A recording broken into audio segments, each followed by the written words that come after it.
Okay, so you know how figuring out if someone is like really into you can be so confusing? Oh, It's like a total minefield of mixed signals out there, especially these days. You'd think in 2024 we'd have this all figured out, but dating apps and just like modern communication, they just add like a whole new level of complexity to the whole thing. oh yeah, for sure.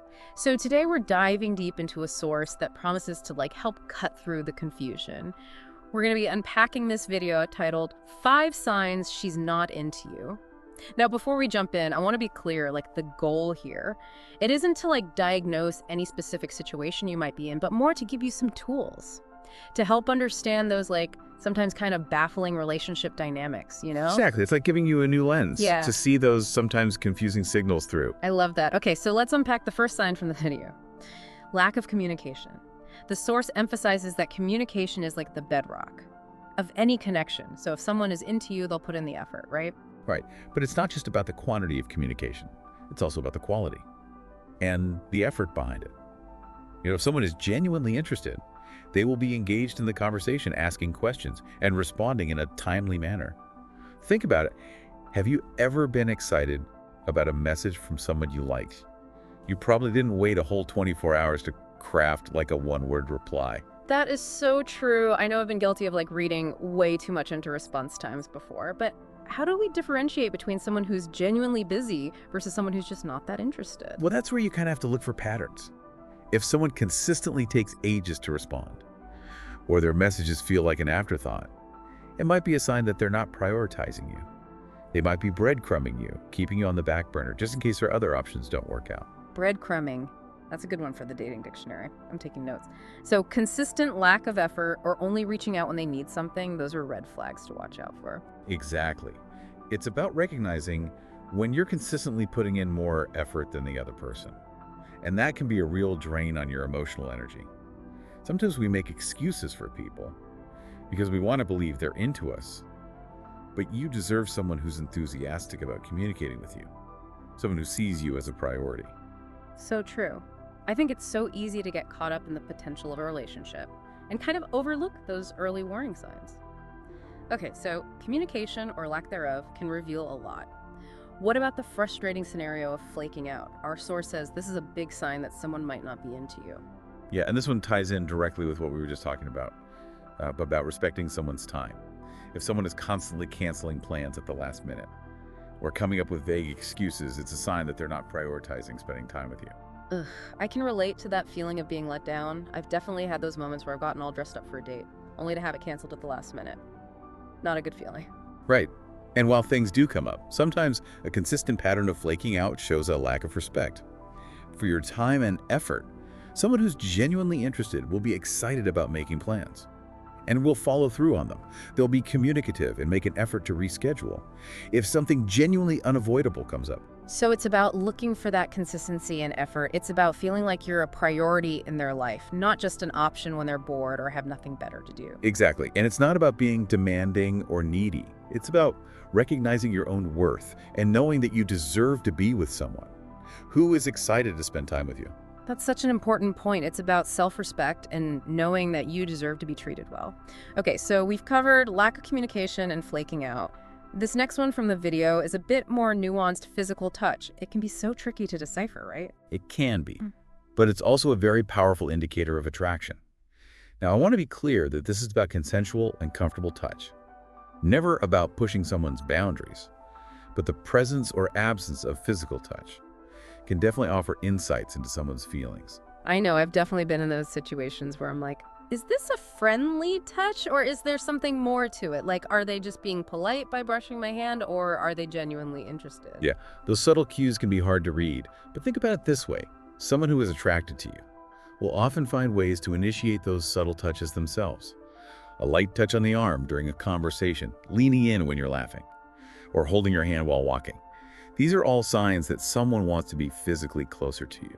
Okay, those are some good ones to watch for. On the flip side, what are some physical cues that might indicate a lack of romantic interest? Well, someone who is not romantically interested might stiffen up when you touch them, keep their distance, or avoid physical contact altogether.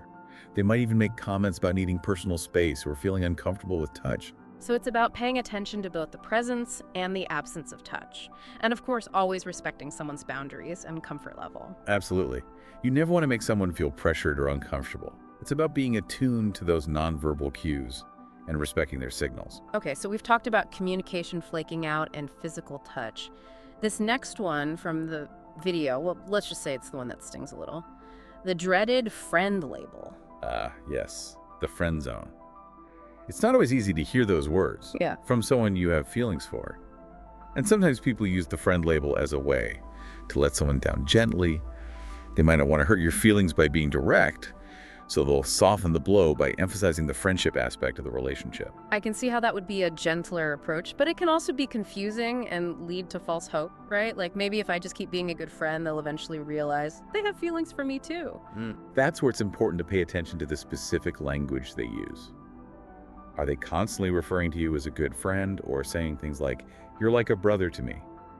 Those are phrases that emphasize platonic feelings, not romantic ones. So it's about reading between the lines and recognizing when someone is trying to signal that they see you more as a friend than a potential romantic partner. Exactly.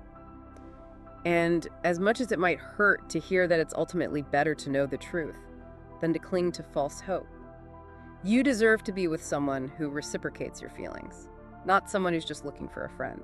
It's about recognizing your own worth and knowing that you deserve to be with someone who sees you as a romantic partner, not just a buddy. Exactly. And sometimes the kindest thing you can do for yourself is to step away from a situation where your feelings aren't being reciprocated. It can be painful in the short term, but it opens you up to the possibility of finding someone who is genuinely excited to be with you. That's a powerful reminder. So we've covered 4 signs from the video so far: lack of communication, flaking out, avoiding physical touch, and being placed firmly in the friend zone. Let's tackle the 5th and final sign, talking about other romantic interests.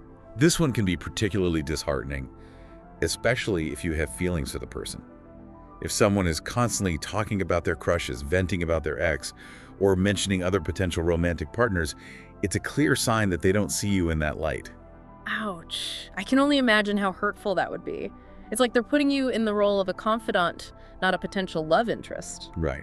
They might see you as a safe space to talk about their romantic life, but they're not considering you as a potential partner. And sometimes people will even try to make you jealous by talking about other people they're interested in. That's just playing games, honestly. It's not a very mature way to handle things. Exactly. Healthy relationships are built on open and honest communication, not manipulation or trying to elicit a reaction from someone. So if someone is constantly talking about other romantic interests, it's a pretty strong indicator that they're not seeing you as a potential partner. Right. And it's important to remember that you deserve to be with someone who is fully focused on you, not someone who's still emotionally entangled with other people. You deserve to be someone's priority, not an afterthought. Okay, so we've unpacked all 5 signs from the video. What stands out to you as like the most important takeaway so far? To me, the most important takeaway is that you deserve to be with someone who is excited to be with you, someone who values your time, who communicates openly and honestly, and who sees you as a potential partner, not just a friend. I love that. And it's about recognizing your own worth and not settling for less than you deserve. Exactly. You are worthy of love and belonging just as you are. Beautifully said. Keep that in mind as we continue this conversation. You know, it's so easy to get caught up in like what we want to see in someone, especially when we're like attracted to them. Totally. But sometimes those rose-colored glasses, they can prevent us from seeing the reality of the situation. Yeah, so true. We've all been there hoping that someone will magically like develop feelings for us, even when the signs are telling us a different story. Exactly. That's where those 5 signs we were talking about can be so helpful. They give us like a framework for actually objectively analyzing someone's behavior, you know, beyond just the words they're saying. Right. It's about looking at the bigger picture and seeing if their actions are matching up with their words. Okay, so let's say our listener is starting to see some of these red flags in their own dating life. What advice would you give them for like navigating those tricky situations? First and foremost, I would say trust your gut. Intuition is a powerful tool when it comes to relationships. If something feels off or you're constantly like questioning someone's intentions, it's worth exploring those feelings further. It's like that little voice inside is whispering, hey, pay attention. Something's not right here. Exactly. Yeah. And while intuition isn't foolproof, it's often based on like subconscious observations and patterns. that we're picking up on. So don't dismiss those feelings. Connect those gut feelings with the 5 signs we discussed. If someone is saying all the right things, but their actions are consistently telling a different story, they're canceling plans, taking hours to reply, or mentioning other romantic interests, that's when you really need to pay attention. Yeah, that makes sense.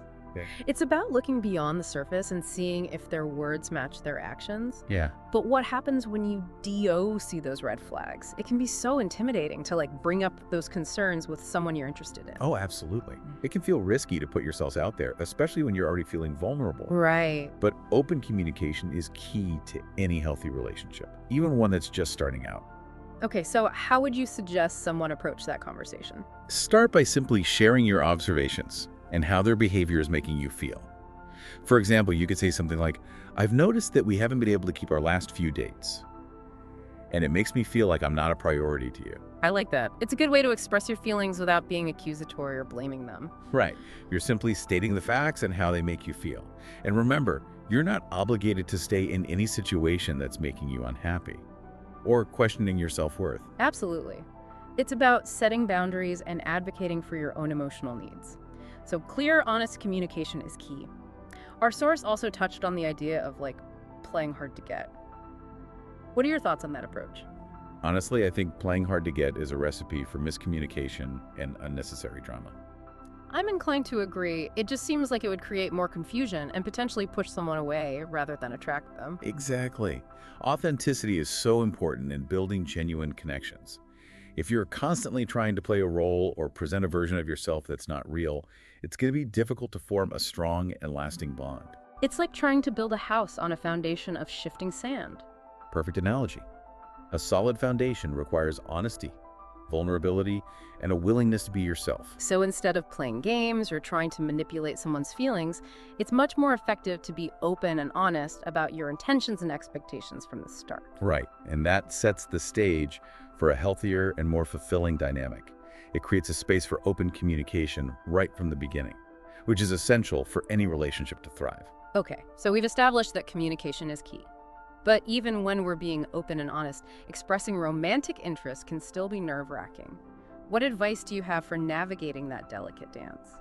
Well, it's about finding that balance between being direct and also respecting the other person's pace. You don't want to come on too strong and scare them away, but you also don't want to be so subtle that your feelings get lost in translation. That makes sense. It's about reading the cues and finding that sweet spot where you're expressing your interest in a way that feels authentic and comfortable for both of you. And don't underestimate the power of humor. It can help lighten the mood and make those potentially awkward conversations a little easier. Taking the edge off and creating a more relaxed and playful atmosphere. Right. And remember, it's okay to be nervous. Expressing romantic interest can be vulnerable, but it's also an opportunity to connect with someone on a deeper level. It's about taking that leap of faith and putting yourself out there, even if it feels a little scary. And even if that particular connection doesn't lead to a romantic relationship, it can still be a valuable learning experience. Every interaction, whether it's a success or a learning opportunity, can teach us something about ourselves and what we're looking for in a partner. Yeah, each experience kind of shapes our journey and helps us clarify what we truly want in a relationship. Speaking of journeys, let's talk about the role of social media in modern dating. It's pretty much unavoidable these days. Absolutely. Social media has transformed the dating landscape for better and for worse. It's like this whole other layer has been added to the dating game, which can be both exciting and overwhelming. Exactly. On the one hand, it could be a great way to connect with people who share your interests, to expand your social circle, and to get a glimpse into someone's personality before you even meet them. It can help break the ice and spark those initial conversations. Yeah, I can see that. It can be a helpful tool for initiating connections. But on the other hand, social media can also create a lot of pressure and unrealistic expectations. It's easy to get caught up in comparing ourselves to others, to feel inadequate based on the carefully curated images we see online, and to develop a distorted view of what relationships should look like. It's like we're constantly bombarded with highlight reels of everyone's best moments, which can make it easy to forget that everyone has their own struggles and imperfections. Exactly. And it's important to remember that social media is often a carefully constructed representation of reality, not reality itself. It's like the difference between a stage production and real life. There's often a lot of behind-the-scenes work that goes into creating those picture-perfect moments we see online. So how can our listener navigate the world of social media dating? in a way that feels healthy and authentic. Well, I think the key is to be mindful of how social media is impacting your self-esteem and your expectations for relationships. If you find yourself constantly comparing yourself to others or feeling inadequate based on what you see online, it might be a good idea to take a step back from social media or to be more selective about who you follow. Yeah, it's about creating a digital space that feels supportive and inspiring, rather than one that triggers negative self-talk or unrealistic expectations. Exactly. And remember that social media is just one small aspect of a person's life. You can't truly get to know someone based solely on their online presence.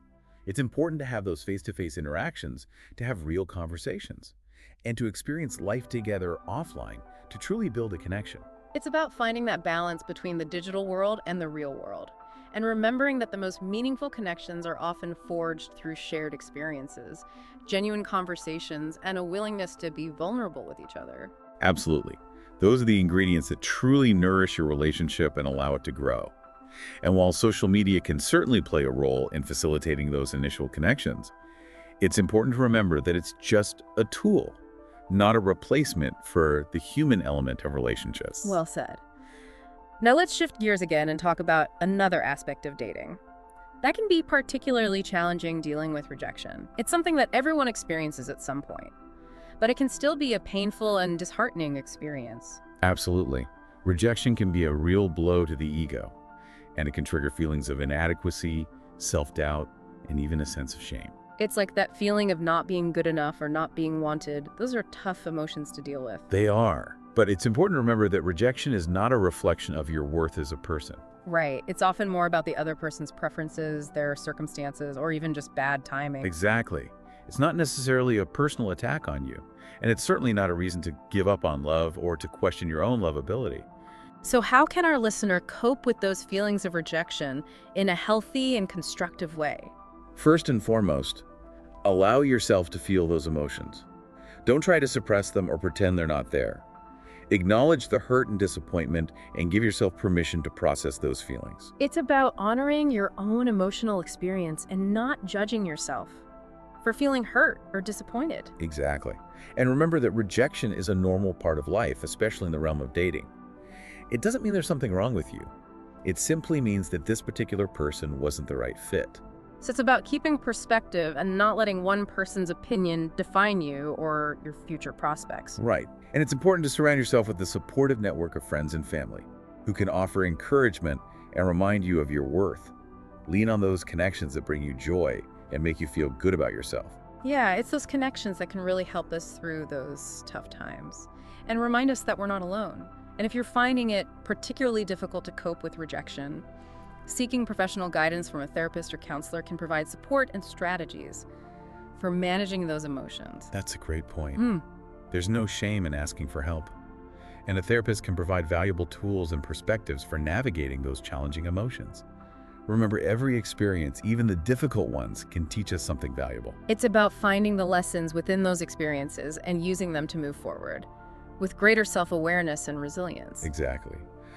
And as we wrap up this part of our deep dive, I want to leave our listener with one key takeaway. You are worthy of love and belonging just as you are. Don't let anyone make you feel otherwise. I love that. You are enough just as you are. And the right person will see that and appreciate you for all that you are. That's a beautiful thought to carry with us. Let's continue this conversation in the next part of our deep dive. Yeah, it's so empowering to remember that we have the power to choose, who we let into our lives and our hearts. Absolutely. And to choose relationships that bring us joy and fulfillment and a true sense of connection where we feel seen and appreciated for who we are. Okay, so we've spent a lot of time talking about those red flags, Yeah. those signs that someone might not be interested. But let's flip the script. What are some green flags, those positive signs that suggest someone are genuinely interested in getting to know you better? What should our listener be looking for? Well, one of the most telling green flags is consistency. If someone is consistently making an effort to connect with you, texting, calling, making plans, it's a good indicator that they're interested. It shows they're prioritizing you and making space for you in their life. Yeah, it's that feeling of being a priority, not an afterthought. You're not constantly wondering where you stand with them. Exactly. And it goes beyond just making time. It's about genuine interest in all you asking questions, remembering details you've shared, really listening when you talk. That feeling of being seen and heard, which is so essential in any relationship. Absolutely. Another green flag is open and honest communication about their feelings. No games, no mixed signals, just straightforward and genuine expressions of interest. Transparency and authenticity, those build a foundation of trust and safety. Right? It also shows they respect you enough to be upfront about their intentions.